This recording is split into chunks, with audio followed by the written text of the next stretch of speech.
All right, I'm out here, the Hobart Food Forest greenhouse. As you can see from the discolored plastic, definitely need to get a different set of plastic this season. It's going 4 or 5 years strong. Anyways, out here today to plant some garlic.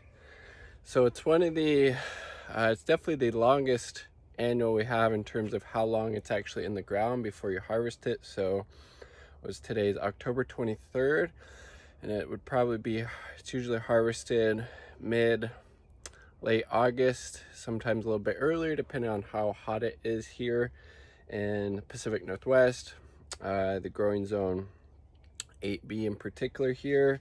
So I'm gonna flip the camera around and show you what we're working with. So the first step is prepping the bed.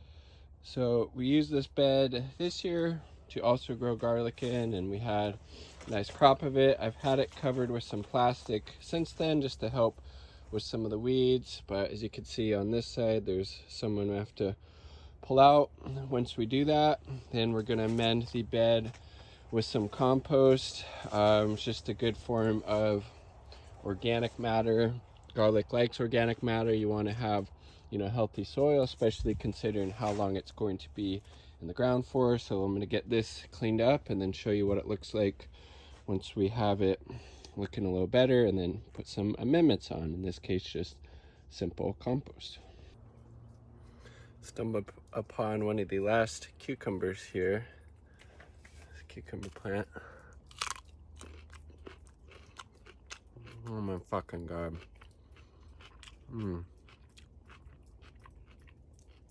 Right up there with tomatoes. It's so fucking good. You have the ability and means, highly recommend growing this fruit. And it is a fruit because it has seeds, just as tomatoes, squash, pumpkins, etc. But flavor, biting into a fresh, juicy, ripe, homegrown cucumber. Again, this is almost fucking November. Fresh cucumber. Fucking organic. So fucking good. That's a little caterpillars out here. Boom. Boom. Boom. Pretty cool. Pretty cool. Alright, so I moved the drip lines back because this is irrigated with drip irrigation for a lot of reasons. One, it's in a greenhouse, so overhead irrigation would be problematic. And two, it's a lot better to water at the base of the garlic. It's a lot more efficient in a lot of ways, and you can really control how much water is getting to the plant. And then I did some cleaning up here, as you can see, so I'm just gonna use my little pitchfork here and work in the bed. And then once we have all that done, I'm gonna come back in, add compost to the top of this and plant in that. We'll put the irrigation back because we wanna obviously be planting it by that. So just working my way down the bed.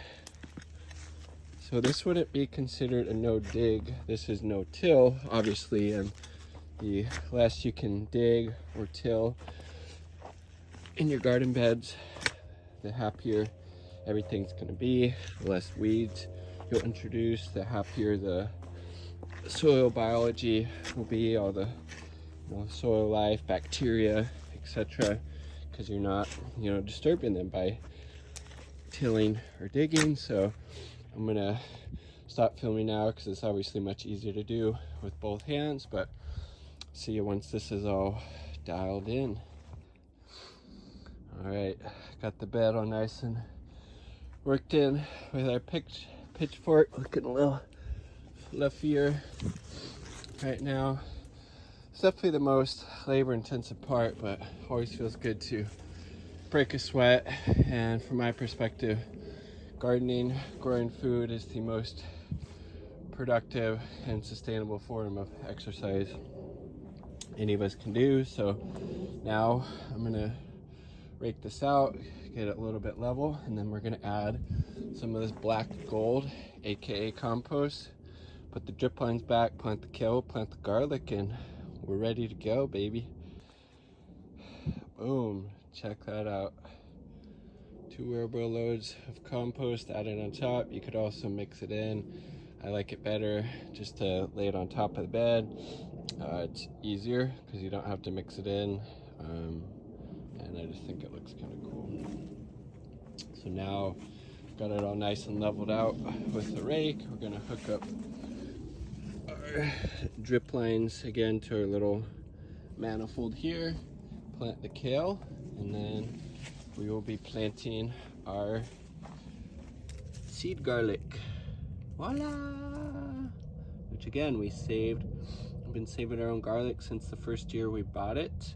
And another great way to save money and be able to grow exactly what you want and select plants that do well in your environment.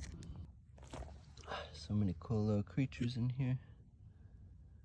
We got centipedes, we have worms, we have snails, we have caterpillars. Good job. Go down to bed. Go down to bed, please. Thank you. Thank you, centipede. Appreciate you. Drip lines hooked back up, as you can see. Boom, looking good. Now we're planting this Russian red kale, or red Russian kale, which I also saved from seed, which is really cool. So we're gonna get these in the ground, and then we're gonna plant a garlic around it. Probably call it a day. One extra step I might not get to today would be covering the garlic with mulch. I like to use wood chips, helps with weeds, helps keep them protected from the cold, just all around super helpful to mulch your garlic and plants in general, frankly. We got our Russian red, or red Russian kale, planted every 40, 45 or so. This will give us some nice winter greens into next spring, early summer, till it gets too hot and they bolt, until the aphids come. Now let's plant some garlic. So, real simple. You want that side down, because that's where the roots will go out. This is the top. So, stick it in the ground, flat side down, 2 inches, so up to your second, knuckle. Cover it. Boom. That's how you do it. So, got a lot more of that to do. So in terms of what bulbs to select for planting, again, we're talking about garlic here. You want to pick the biggest ones. Those were the biggest, healthiest plants. They're going to give you the best chance of a nice harvest, a good quality garlic next year.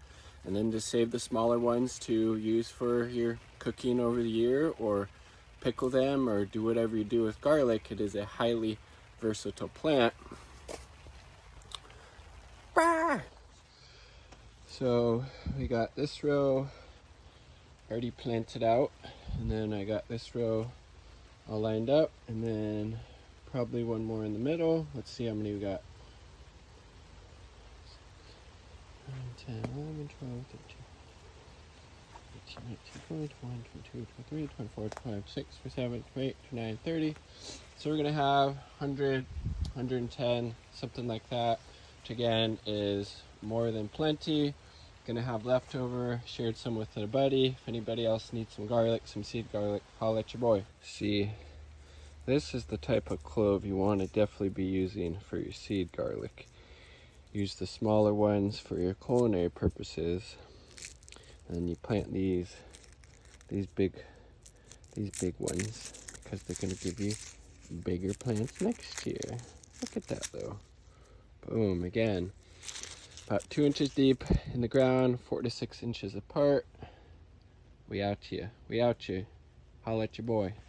Whew.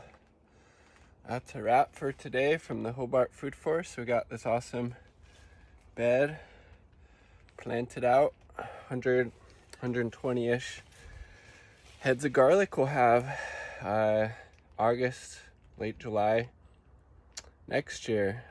Hopefully this was somewhat informative for you. Garlic is actually really easy to grow. I've always had really good luck with it, especially in the greenhouse, but you live in a different climate, might not necessarily need that. Just grow, experiment, see what works for you.